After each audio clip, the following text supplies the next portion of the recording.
नमस्कार दोस्तों, स्वागत है आपका हमारे YouTube चैनल आर के इंस्पीरिया में। तो दोस्तों, आज का हमारा टॉपिक है त्रिकोणमितीय सारणी बनाना कैसे सीखें। तो सबसे पहले हम क्या करते हैं, सर्वप्रथम 0, 1, 2, 3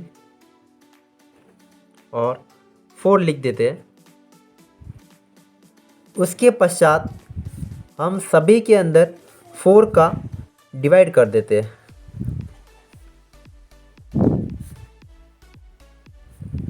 उसके बाद में जो वैल्यू पूरा डिवाइड होती है उसको हम डिवाइड कर देते हैं।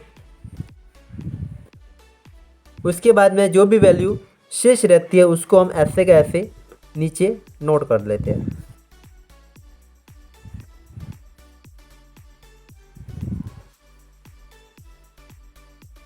नोट लेते हैं।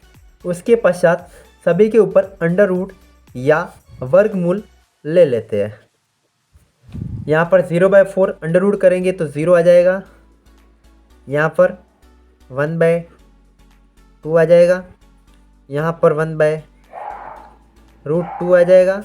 उसके बाद यहाँ पर √3/2 आ जाएगा और यहाँ पर 1 आ जाएगा। ये जो भी वैल्यू है, ये पहली वैल्यू होगी वो आपके साइन थीटा वाली वैल्यू रहती है।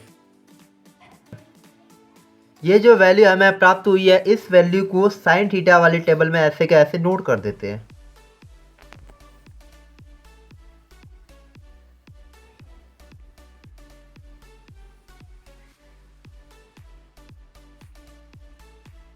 ये जो वैल्यू आई है, साइन 0 डिग्री की वैल्यू 0 होती है। साइन 30 डिग्री का मान 1/2 होता है। साइन 45 डिग्री का मान 1/√2 होता है और साइन 60 डिग्री का मान √3/2 होता है और साइन 90 का मान 1 होता है। उसके पश्चात हम क्या करते हैं, जो साइन 90 का वैल्यू होता है वो यहाँ पर कॉस 0 के यहाँ रख देते हैं। इसी तरह साइन 60 की वैल्यू यहाँ पर कॉस 30 के यहाँ पर रख देते हैं। इसी तरह साइन 45 वैल्यू कॉस 45 के यहाँ रख देते हैं। उसी प्रकार साइन 30 की वैल्यू है वो कॉस 60 के यहाँ पर रख देते हैं। और इसी प्रकार साइन 0 की वैल्यू है उसको कॉस 90 में रख दिया जाता है। जो साइन थीटा की वैल्यू आई है उसको उल्टे क्रम में उतारने पर हमें कॉस थीटा की वैल्यू मिल जाती है। नेक्स्ट है टेन थीटा। टेन थीटा की वैल्यू होती है साइन बटा कॉस, इसलिए यहाँ पर आपकी जो वैल्यू आ जाती है वो 0 आ जाती है। इसी प्रकार टेन 30 की वैल्यू होती है साइन बटा कॉस ही है, तो 1/2 बटा √3/2, तो यहाँ से हमें मिलेगा 1/√3। इसी टाइप से टेन 45 का मान होता है साइन बटे कॉस, तो यहाँ से कट जाएगी वैल्यू, यहाँ पर हमें मिलेगा टेन 45 का मान 1। इसी प्रकार से टेन 60 का मान साइन 60 बटे कॉस 60 करेंगे तो यहाँ से जो वैल्यू कटेगी तो हमें मिलेगा टेन 60 का मान √3। इसी प्रकार टेन 90 का मान होगा वो क्या होगा, साइन बटे कॉस करेंगे तो यहाँ से हमें वैल्यू प्राप्त होगी वो इनफाइनाइट या अनंत वैल्यू प्राप्त होगी। टेन थीटा की वैल्यू कॉट थीटा के यहाँ पर उल्टे क्रम में व्यवस्थित करने पर हमें कॉट की वैल्यू प्राप्त होगी। जैसे कॉट थीटा 0 डिग्री का मान आ जाएगा यहाँ से इनफाइनाइट। इसी तरह कॉट 30 का मान क्या आ जाएगा, यहाँ से √3। इसी टाइप से कॉट 45 का मान यहाँ से आ जाएगा 1। इसी प्रकार कॉट 60 का मान यहाँ से आ जाएगा 1/√3। इसी टाइप से कॉट 90 का मान यहाँ से आ जाएगा 0। अब हम जानते हैं कि सेक थीटा का मान 1/cos थीटा होता है, इसलिए जो भी कॉस की वैल्यू है उसको 1 के बटे में लिखते हैं। तो यहाँ से सेक की वैल्यू हमें 1/cos करेंगे तो आ जाएगी 1। इसी टाइप से सेक 30 का मान 1/cos में करेंगे तो √3/2 का उल्टा हो जाएगा 2/√3। इसी प्रकार cos 45 का मान उल्टा करेंगे तो यहाँ से आ जाएगा √2। इसी प्रकार सेक 60 का मान क्या होगा, 1/cos करेंगे तो यहाँ से हमें मिलेगा 2 चला जाएगा ऊपर।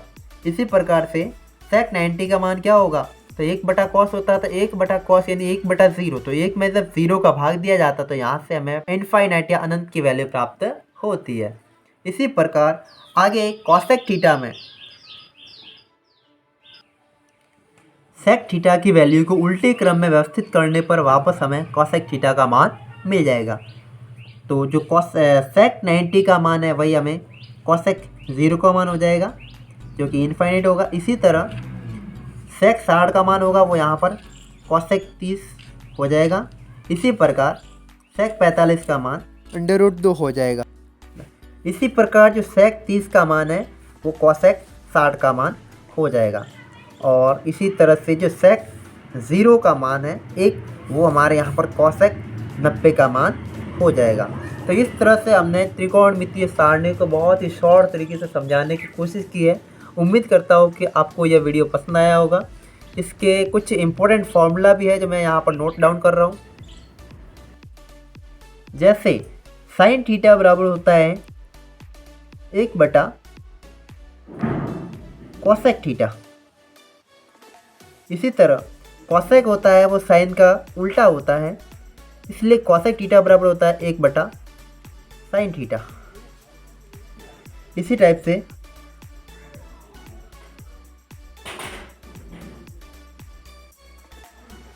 टेन थीटा होता है वह 1/cot थीटा, या कॉट का उल्टा होता है, और कॉट थीटा होता है वो टेन का उल्टा होता है, इसलिए कॉट थीटा बराबर होता है 1/tan थीटा। इसी प्रकार से कॉस थीटा जो वैल्यू होती है उसका मान होता है 1/sec थीटा, जो कि सेक का उल्टा कॉस होता है और कॉस का उल्टा सेक होता है। इसी तरह से सेक थीटा होता है वह कॉस का उल्टा होता है, इसलिए सेक थीटा का मान 1/cos थीटा होता है। तो इस तरह से हम इन वैल्यूज़ को रख कर के इस ट्रिग्नोमेट्री टेबल को आसानी से याद कर सकते हैं और परीक्षा के लिए आपके हेल्पफुल रहती है। स्पेशली ये टेबल 10th बोर्ड एग्ज़ाम्स के लिए बहुत ही इम्पोर्टेंट है और 12th बोर्ड के लिए भी इम्पोर्टेंट है। धन्यवाद।